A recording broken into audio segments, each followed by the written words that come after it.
신약 성서에는 모두 4권의 복음서가 있습니다. 그런데 기원 후 200년 전후부터 당시 주교와 신학자들은 4가지 동물을 복음서의 상징으로 사용하였습니다.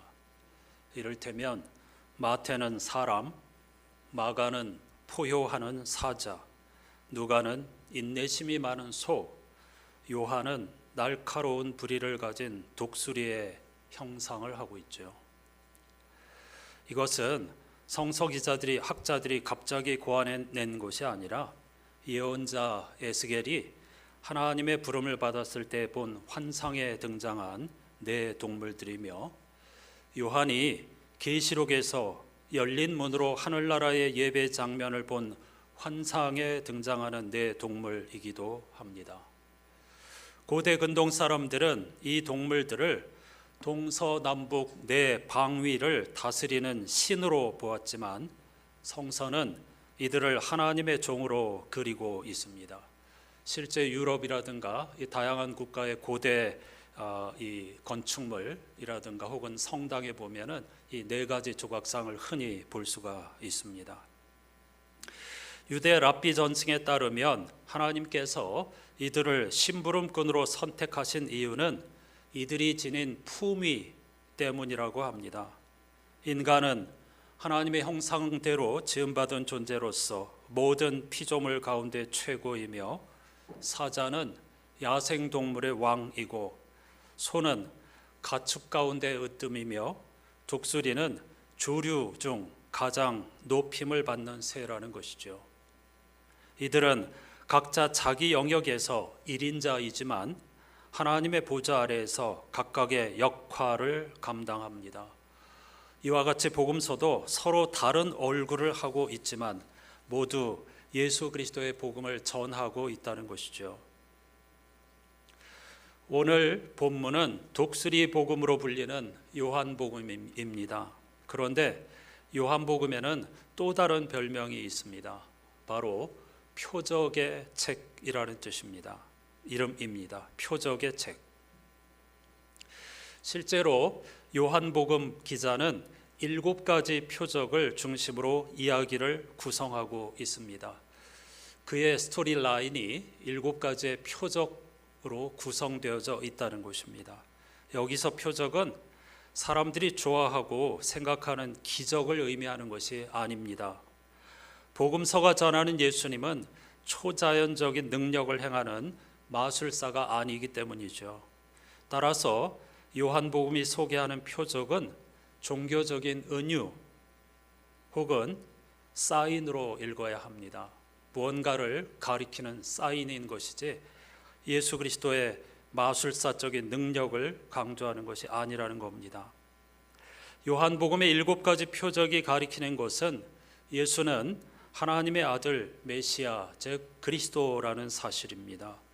그 증거가 출애굽기 3장 14절에 나는 스스로 있는 자라는 신적 자기 선언, 이 나는 스스로 있는 자라는 문구는 하나님의 자기 선언, 신에게만 사용할 수 있는 특별한 관용어입니다.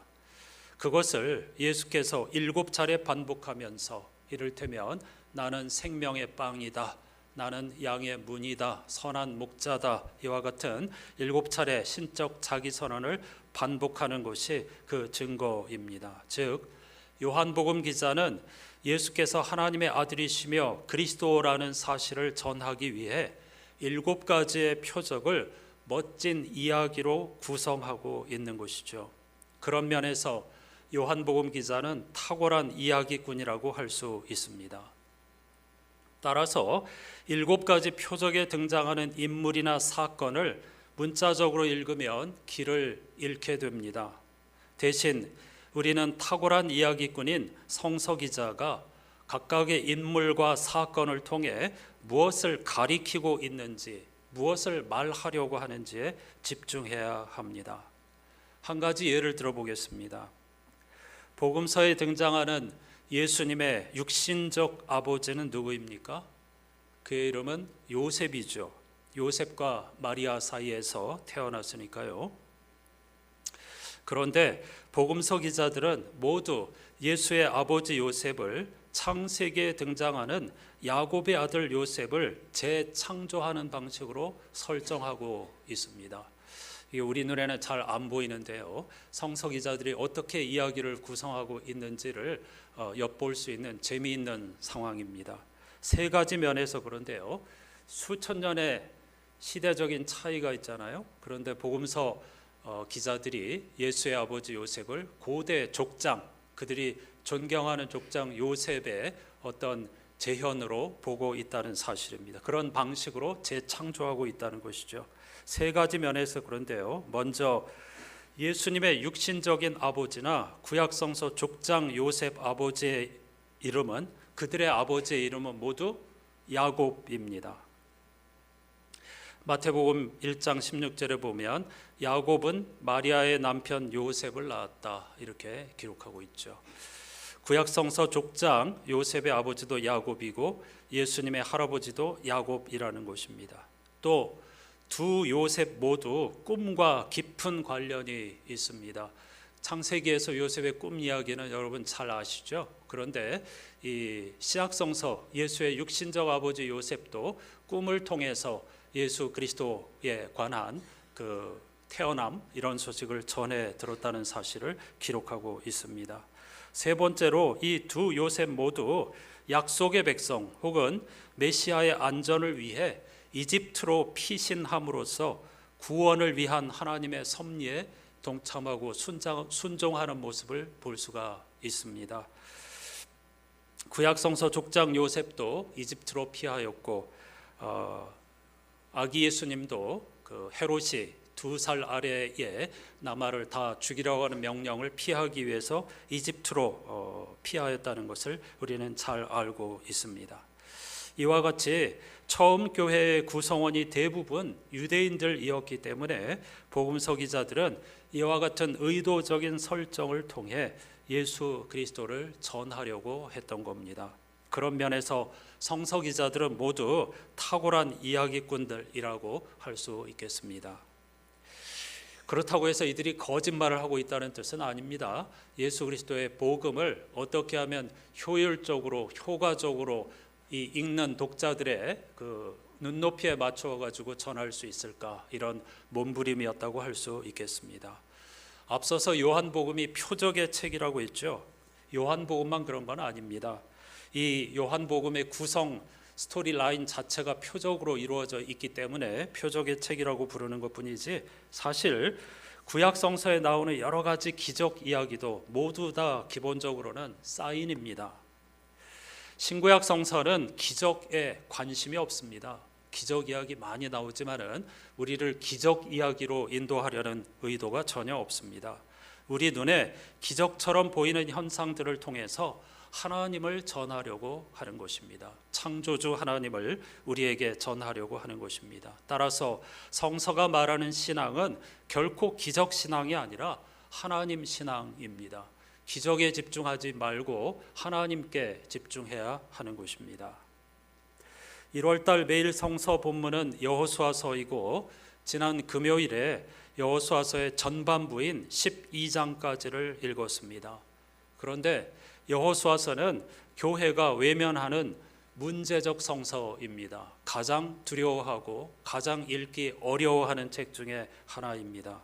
왜냐하면 여호수아서의 주제가 가나안 땅 정복인데, 그 이야기를 펼쳐가는 과정에 폭력성과 잔인성이 너무 두드러지기 때문입니다. 여호수아서는 전멸 혹은 진멸이라는 단어를 끊임없이 사용하고 있습니다. 실제로 약속의 땅에서 살고 있었던 원주민들, 가나안 부족들을 남김없이 진멸하여 하나님께 희생제물로 바쳤다, 이런 끔찍한 이야기를 가감없이 전하고 있습니다. 저 역시 이번에 여호수아를 새로 공부하면서 아주 많은 것을 배우고 깨닫고 있습니다. 여호수아서 전반부를 마무리하는 11장 20절은 매우 상징적입니다. 이렇게 되어 있습니다. 여호수아가 이들 원주민을 조금도 불쌍하게 여기지 않고 전멸시켜서 희생제물로 바친 까닭은 주님께서 그 원주민들이 고집을 부리게 하시고 이스라엘에 대항하여 싸우다가 망하도록 하셨기 때문이다. 그래서 여호수아는 주님께서 모세에게 명령하신 대로 그들을 전멸시켰던 것이다. 원주민들이 전멸당한 이유가 하나님 탓이랍니다. 하나님께서 그들을 고집 부리게 하셨고 싸우다가 망하도록 하셨기 때문이랍니다. 그래서 여호수아가 그들을 긍휼히 여기지 않고 전멸시켜서 하나님께 희생 제물로 바쳤답니다. 이런 이야기를 어떻게 읽어야 할까요? 먼저 중요한 것은 여호수아서의 최초 독자가 포로기 혹은 포로 후기 유대인들이었다는 사실을 반드시 기억해야 합니다. 나라를 잃고 그들의 정체성을 상징하는 성전도 무너졌고 포로로 끌려왔습니다. 70년이 흘렀습니다. 그들이 섬기던 여호와는 세상에서 패배한 신, 무기력한 신으로 전락하였고 그들이 포로 생활을 마치고 다시 꿈에 그리던 고향으로 돌아왔을 때에는 수많은 이방 사람들이 이미 그곳에 정착하여 살고 있었고 그들과 함께 이스라엘 땅으로 흘러들어온 이방인들도 많이 있었습니다. 그들은 그 시절에 도대체 누가 유대인인가라고 하는 정체성의 문제로 극심한 혼란을 겪고 있었습니다. 신분인가? 혈통인가? 아니면 지역성인가? 이스라엘 땅에 사는 사람이 유대인인가? 유대인의 혈통을 받은 사람이 정통 유대인인가? 모든 것이 다 흩어져 버리고 헷갈리게 된 그런 상황 속에서 극도의 정체성에 관련한 혼란을 겪고 있었다는 거죠. 그런 그들에게 성서 기자는 아브라함과 모세와 여호수아가 대표자로서 하나님과 맺은 언약을 떠올리게 함으로써 소망을 붙잡고 다시 그들을 일어서게 하려고, 그리고 혈통도 어느 땅에 거주하는 민족도 아니고 하나님과 믿음으로 언약을 맺은 사람이 진짜 유대인이라고 하는 사실, 진짜 하나님의 백성이라고 하는 사실을 가르치기 위해서 여호수아서를 기록한 것입니다. 그럼 그 안에 기록된 잔인성과 폭력성, 적나라하게 드러나고 있는 이 엄청난 잔인성과 폭력성은 어떻게 설명할 수 있을까? 많은 사람들이 이 여호수아서를 읽으면서 이것이 진정 사랑과 평화의 하나님의 모습인가? 하나님이 바라는 세상인가? 이것이 하나님의 뜻인가? 라고 묻고 고민하고 힘겨워하면서 여호수아서가 가장 문제적 성서 중 하나로 되고 말았던 것입니다. 실제 역사를 보면은요, 십자군 전쟁은 물론이고요, 미국과 캐나다 곳곳에서 정복자들이 원주민을 학살하는 근거로 여호수아서를 인용하였습니다. 여호수아서를 읽고 여기 하나님께서 원주민들을 진멸하라고 했다 하면서 수많은 생명을 잔인하게 살상하고 그 땅을 정복한 것이 세계 역사의 현실입니다. 분명 그들은 성서를 잘못 읽고 있었던 것이죠. 어떻게 이런 문제를 해결해야 할까요? 먼저 성서 전체의 맥락 안에서, 그러니까 여호수아서라고 하는 나무만 붙잡으면 길을 잃게 되고요, 전체 숲이라고 하는 맥락 안에서 여호수아서라고 하는 아름다운 나무를 읽어야 한다는 것입니다. 이런 전쟁과 살육의 참상은 예수 그리스도를 예고하는 것입니다. 왜냐하면 예수께서는 전쟁과 폭력이 아닌 십자가의 죽음으로써 인류를 구원하셨기 때문입니다. 사람들은 고대나 지금이나 마찬가지로 힘의 논리로 평화를 유지할 수 있다고 생각하고 전쟁을 일삼지만 여호수아서는 그것의 무기력함과 전쟁의 폭력성과 잔인성을 부각시키고 있습니다. 그럼으로써 그와 같은 방법으로는 결코 인류를 구원할 수 없다고 강조하면서 우리를 새로운 여호수아, 즉 예수 그리스도를 내다보도록 이끌어주는 책인 것입니다. 특히 여호수아서와 같은 책을 읽을 때는 물론 모든 구약 성서가 마찬가지지만 반드시 고대 근동의 배경에서 읽어야 합니다. 특히 당시의 정복 기사를 어떻게 인류가 기록했었는지를 알아야 합니다. 여호수아서는 하늘에서 뚝 떨어진 책이 아니라 고대 근동의 모든 민족들이 정복 기사를 기록하는 공식적인 틀을 사용하고 있습니다. 성서 여호수아에서만 이런 이야기가 나오는 것이 아니고요.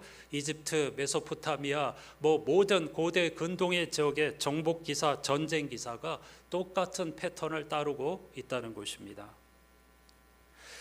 같은 시대에 이집트, 메소포타미아 등의 정복 기사에 나오는 일정한 패턴을 공유하고 있다는 뜻이죠.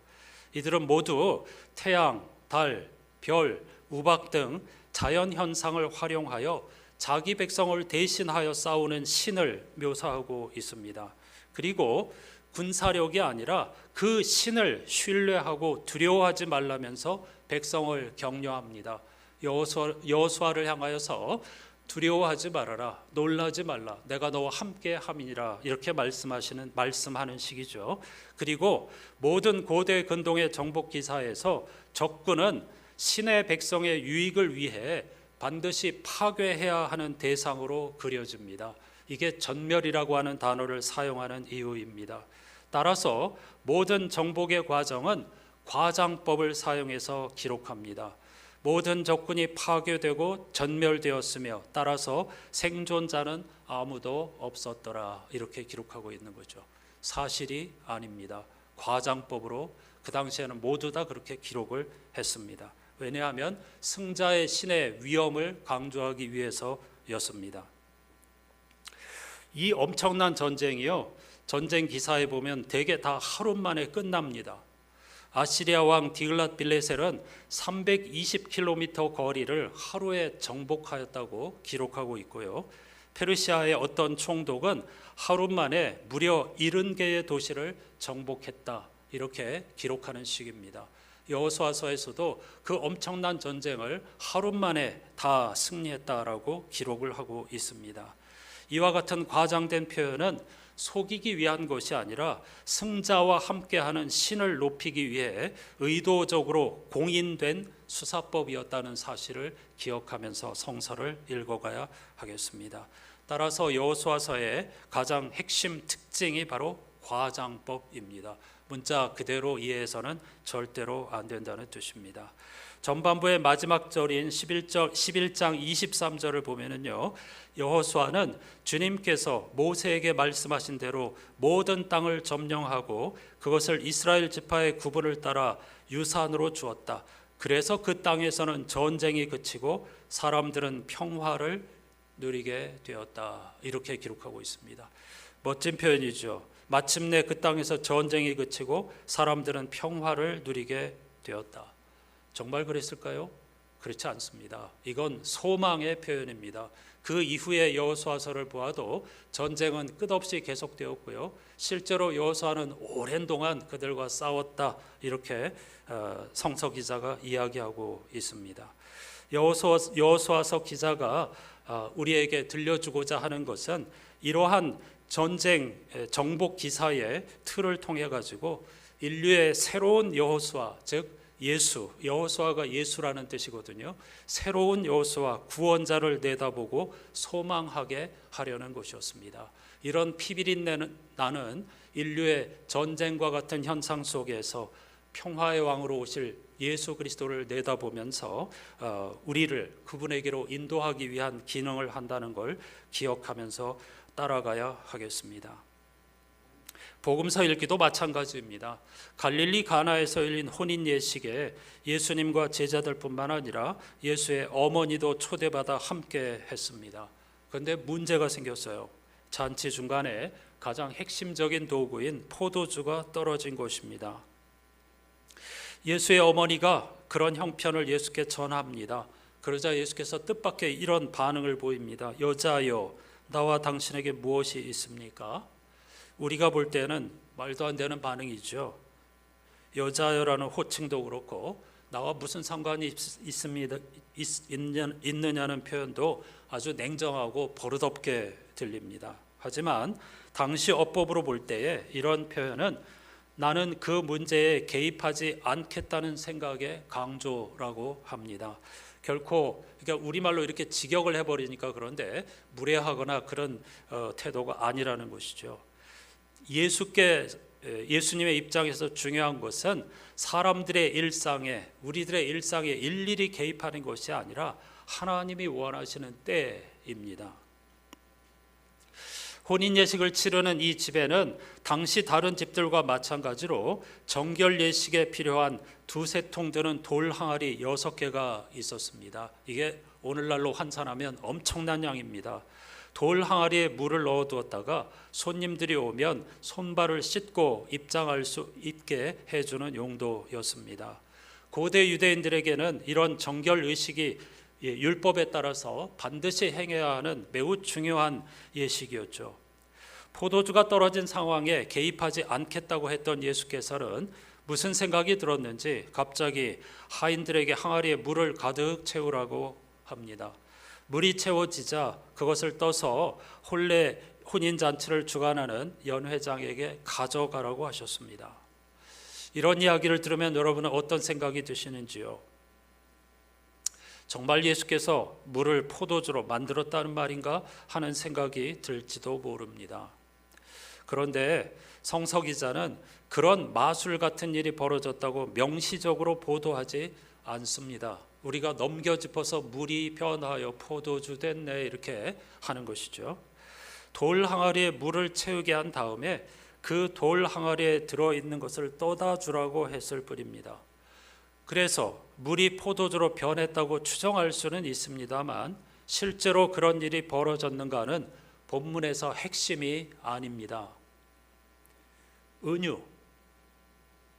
은유라고 했죠. 혼인 예식 자체가 하나의 은유입니다. 결혼은 예나 지금이나 사람들 인생에서 가장 멋진 축제이죠. 생명이 충만한 하나님 나라를 가리키는 은유로서 혼인 예식만 한 것이 없습니다. 모두가 함께 웃고 먹고 마시고 축하해주는, 잠시라도 시름을 잊어버릴 수 있는 혼인잔치야말로 인생에서 우리가 상상할 수 있는 가장 행복한 순간이죠.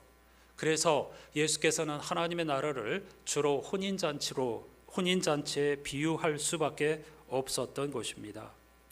복음서와 신약성서 전체는 예수 그리스도가 우리의 삶을 혼인잔치와 같은 축제로 만드시는 분이라고 선포합니다. 하지만 우리가 일상에서 이 사실을 실제적으로 느끼기는 쉽지 않습니다. 삶의 방향이 완전히 달라져야만 하기 때문이죠. 이걸 성서는 회개라고 합니다. 하나님의 나라를 향하여 삶의 방향과 우선순위를 완전히 돌이켰을 때 그때만 만날 수 있는 행복의 순간입니다. 아까 영상으로 함께한 주님 한 분만으로 만족할 수 있다는 것은 바로 그런 회심에 이른 사람만이 경험할 수 있는 고백이라고 할 수 있겠습니다. 포도주 역시 예수 그리스도를 통한 생명 충만에 대한 은유입니다. 예수께서 물을 포도주로 만들었다는 사실 자체가 아니라 정결 예식이 상징하는 모세의 율법으로는 생명을 얻을 수 없다는 뜻입니다. 정결 예식에 사용하던 그 물, 율법을 상징하는 건데 그걸로는 생명 충만, 진정한 기쁨을 얻을 수 없다는 것입니다. 물이 포도주가 된 것처럼 제자들과 초기 그리스도인들은 예수 그리스도를 통해서 삶이 그리고 그들의 존재 자체가 변화되었다는 사실이 이 첫 번째 표적이 가리키는 핵심입니다. 사실은 이 표적은 이사야가 내다본 것의 실현입니다. 이번 주 성서 읽어표 제1독서 이사야 62장에서 하나님은 사로잡힌 이스라엘을 향해 나는 너희들이 구원받기까지 잠잠하지 않고 쉬지 않겠다고 선언합니다. 그래서 우리가 쉬지 않으시는 하나님 이런 찬송으로도 부르지 않습니까?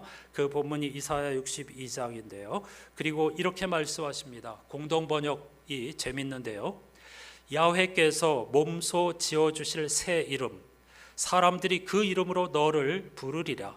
다시는 너를 버림받은 여자라 하지 아니하고 너의 땅을 소박대기라 하지 아니하리라. 이제는 너를 사랑하는 나의 임이라. 너의 땅을 내 아내라 부르리라. 야훼께서 너를 사랑해 주시고 너의 땅의 주인이 되어 주시겠기 때문이다. 이렇게 선언하고 있습니다.